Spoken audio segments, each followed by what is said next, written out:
توكلت في رزقي على الله خالقي توكلت في رزقي على الله خالقي وأيقنت أن الله لا شك رازقي وما يك من رزقي فليس يفوتني. بسم الله الرحمن الرحيم والصلاة والسلام على رسول الله. Assalamu alaikum wa rahmatullahi wa barakatuh. Mes chers frères et sœurs, bienvenue dans cette nouvelle vidéo Follow Me for Invest. Nous sommes aujourd'hui à Ajman, dans le quartier de Djorf. Djorf qui est pour moi le meilleur quartier d'Ajman. C'est-à-dire, c'est, quand je dis le meilleur dans le sens, la propreté du quartier, c'est pas encombré. On a des endroits où c'est des villas, on a des endroits où c'est des appartements, les rues sont espacées, tout a été refait. Tout a été refait à Djorf. Il y a un mélange de communautés, il y a beaucoup de locales, mais également des expats.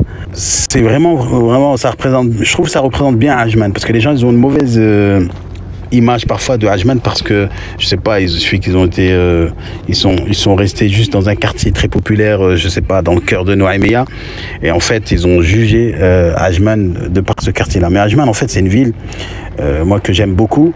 Et d'ailleurs, il y a beaucoup de Muhajiroun qui habitent à Ajman. Et c'est aussi c'est une bonne alternative quand même à Ajman par rapport à la conjoncture actuelle et l'augmentation des prix. Et c'est une ville aussi, contrairement à aux idées reçues, parce que les gens pensent qu'en fait le business c'est que à Dubaï.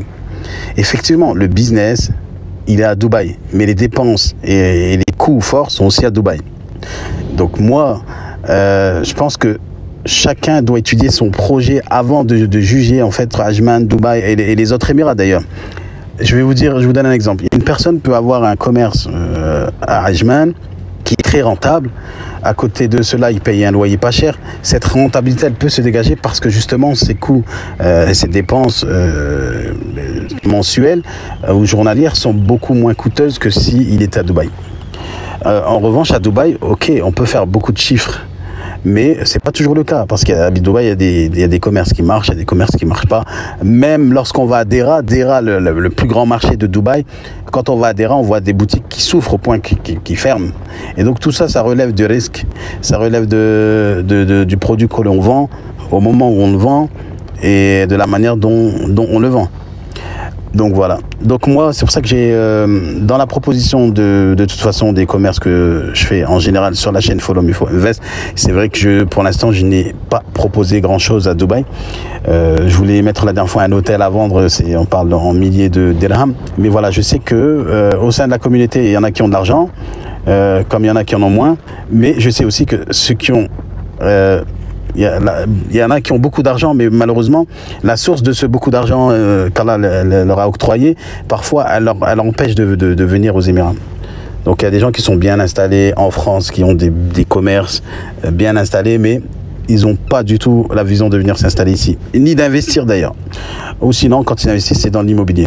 Et donc, les commerces que je propose en général sur Ajman Sharjah, je sais qu'il y a une plus grande demande de personnes qui sont ils sont pas riches, mais ils ont quand même des petites économies et ils veulent lancer des petits projets qui leur permettent d'avoir une cause de risque ici aux Émirats au moment de leur installation, ou juste des personnes qui veulent investir dans le but de préparer une future hijra, ou des personnes qui veulent juste investir dans le but de faire du commerce.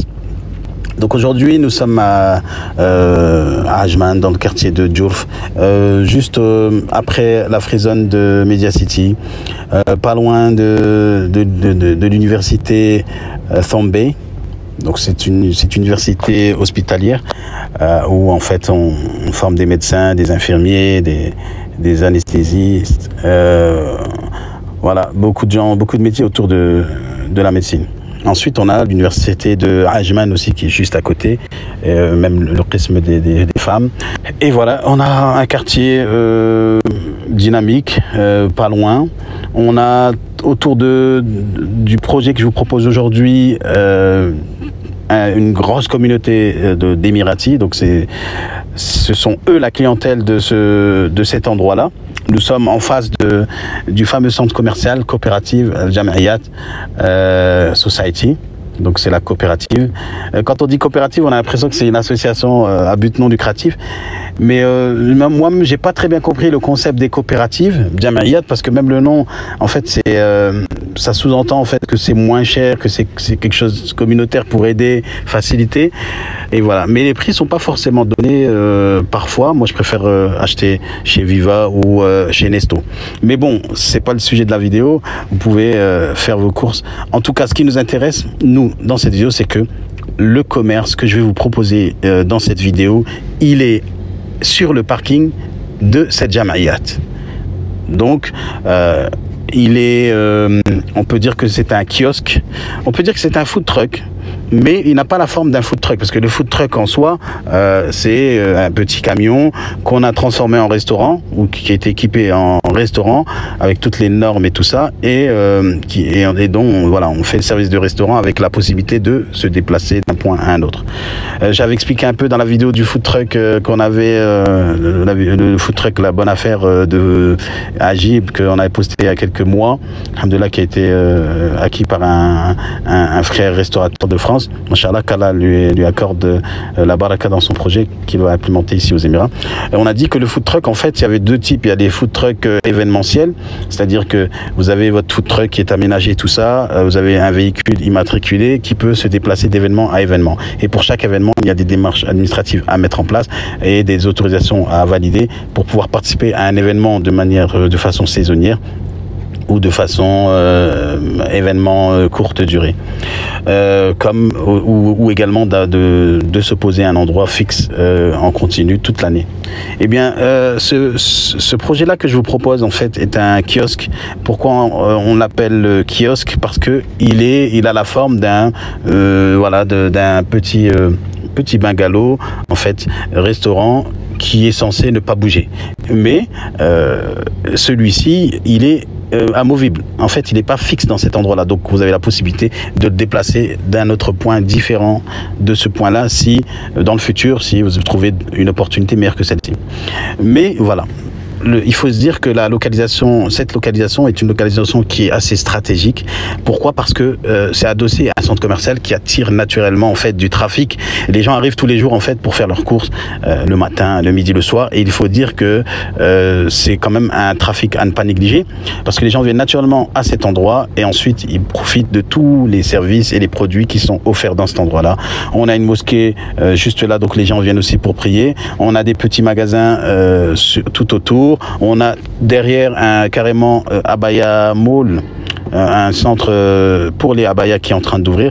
Donc c'est une petite place un peu dynamique qui se trouve au cœur d'un quartier d'Émiratis. Vous pouvez voir par exemple, regardez cette maison d'Émiratis, masha'Allah, on trouve ce majlis très original avec un majlis avec une vitre ouverte où on voit les gens qui sont à l'intérieur du majlis et c'est original. Mais voilà, on sent l'atmosphère, l'ambiance émirati. Les quartiers émiratis sont en général assez calmes, c'est posé.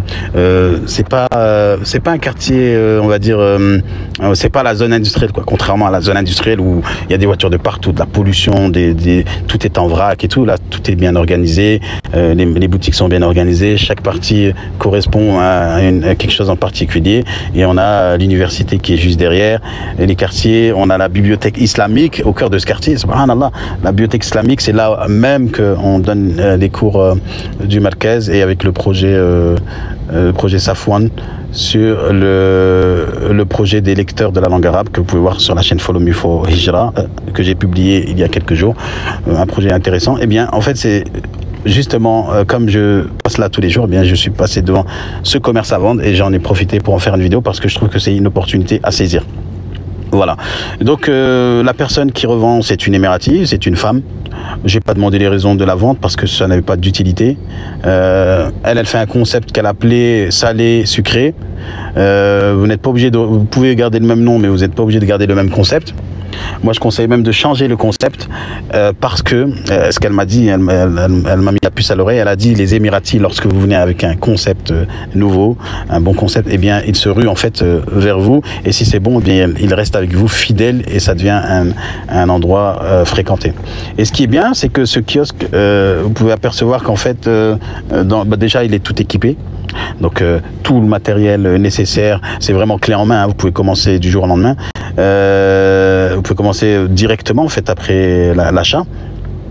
L'avantage de ce kiosque, c'est qu'il a quand même une terrasse, une petite terrasse où en fait on peut mettre quatre tables, d'ailleurs qui sont fournies, compris dans le prix, 4 tables en marbre avec les sièges comme chez Paul. En fait, ils ont pris des sièges un peu en bois là, comme chez Paul, exactement les mêmes sièges. Donc on peut accueillir 16 personnes qui peuvent s'asseoir dans cet espace extérieur. Même si la température elle est assez chaude actuellement, mais je pense que le soir et d'ailleurs si vous faites l'ouverture 24 heures, parce que actuellement c'est pas, je pense que vous êtes contraint à fermer à minuit, mais vous pouvez faire une demande auprès de la Baladia pour vous calquer sur les horaires de la Jamaïa, la coopérative qui elle est ouverte 24 heures sur 24. Voilà. Donc c'est un projet à échelle humaine intéressant pour quelqu'un qui veut se lancer, que ce soit dans, je sais pas moi, dans de la pâtisserie, proposer des pâtisseries. Je donne un exemple, je sais pas moi, quelqu'un qui ferait des crêpes. Je sais pas moi, des crêpes à la française, mais avec des goûts différents, des crêpes salées sucrées. Elle peut même garder le nom salé sucré et rajouter les crêpes. Je pense que ça c'est une très bonne idée parce que tout le monde aime les crêpes. Le coût de revient des crêpes, ça coûte quasiment rien et on peut tout fourrer dedans. On peut faire des crêpes à la viande. Voilà, reprendre un peu le concept des Libanais, des Syriens avec leur fataïr, mais le faire avec des crêpes, avec une touche française. Je pense que ça c'est une idée que je vous donne, mais la personne qui va le reprendre est plus enclin que moi à juger de ce qu'elle en fera. Voilà. Donc le prix de ce commerce, il a 185 000 dirhams. Apparemment, la femme ne veut pas négocier. Elle dit moi, écoutez, la Jamaïa me propose de le reprendre, mais la procédure, elle est un peu, voilà, c'est un supermarché, il y a des hiérarchies et tout ça. Il y a un protocole à respecter qui fait que ça va prendre un peu de temps, en fait, le temps qu'elle fasse toutes les démarches nécessaires pour que la Jamaïa reprenne cet espace. Donc la Jamaïat, en fait, elle reprend cet espace et c'est pour ça, en fait, que la femme ne veut pas négocier, parce qu'elle dit je sais que l'espace sera repris par le supermarché, parce que eux ils vont faire autre chose. Bon, j'aimerais que ça reste le projet qu'on a fait, que ça reste dans le domaine de la restauration ou autre, et que les matériaux qui sont dedans soient utilisés, mais je sais pertinemment que si la Jamaïa reprend, eux vont faire autre chose de cet endroit-là et c'est pas le but. Donc c'est pour ça que c'est une vente qui est aussi une vente flash, tout comme le restaurant qui a été vendu la semaine dernière. Machallah, il y a des frères qui ont été très réactifs, qui sont venus de Paris et qui ont pris un billet d'avion et qui ont d'abord ils ont envoyé un acompte pour que ce soit réservé parce que plusieurs personnes voulaient acheter ce restaurant. Et voilà. Donc celui-là aussi il est au même titre. Il faut être assez réactif. En fait, c'est pas un projet où on va dire oui, je compte venir au mois d'août, Inch'Allah, dès que je suis là, je viendrai visiter. Non, ça, celui qui a ça, son plan c'est ça, en fait c'est même pas la peine qu'il essaye de se positionner dessus parce qu'en fait ce sera pas disponible. On a vu quand les bonnes affaires elles sont là, et bien en fait c'est le premier venu qui est le premier servi. Donc c'est un projet qui peut être intéressant. La licence, ils ont une licence qui est déjà là adossée, mais cette licence on peut pas faire d'employés dessus, donc à mon avis il est préférable de refaire une nouvelle licence. Cette nouvelle licence elle coûte à peu près 16 000 dirhams. Donc une licence restauration ou bien une licence restauration ou dans la pâtisserie pour celui qui s'en serait dans autre chose.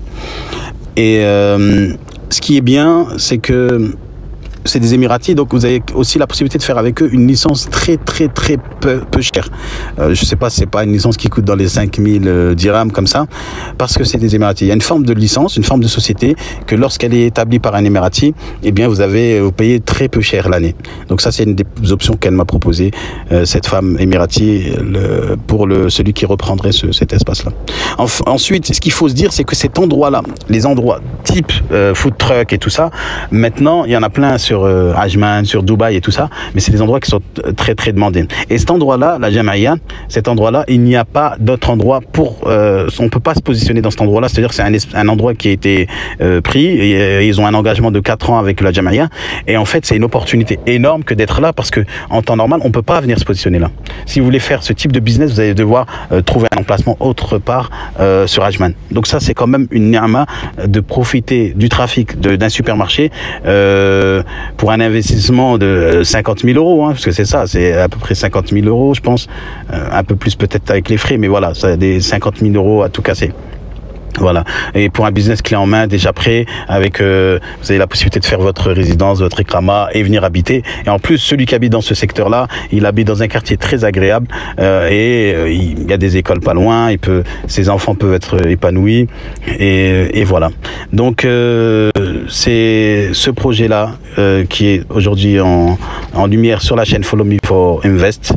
Je vous en dis pas plus, mais vous pouvez retrouver les détails dans la description de la vidéo. N'hésitez pas à partager la vidéo si vous n'êtes pas concerné de près, mais si vous connaissez des restaurateurs ou des entrepreneurs ou des gens qui ont un budget de 50 000 euros à investir aux Émirats, eh bien là c'est quelque chose de concret et qui peut être une cause de risque pour vous, et surtout une attache et une cause pour votre hijra.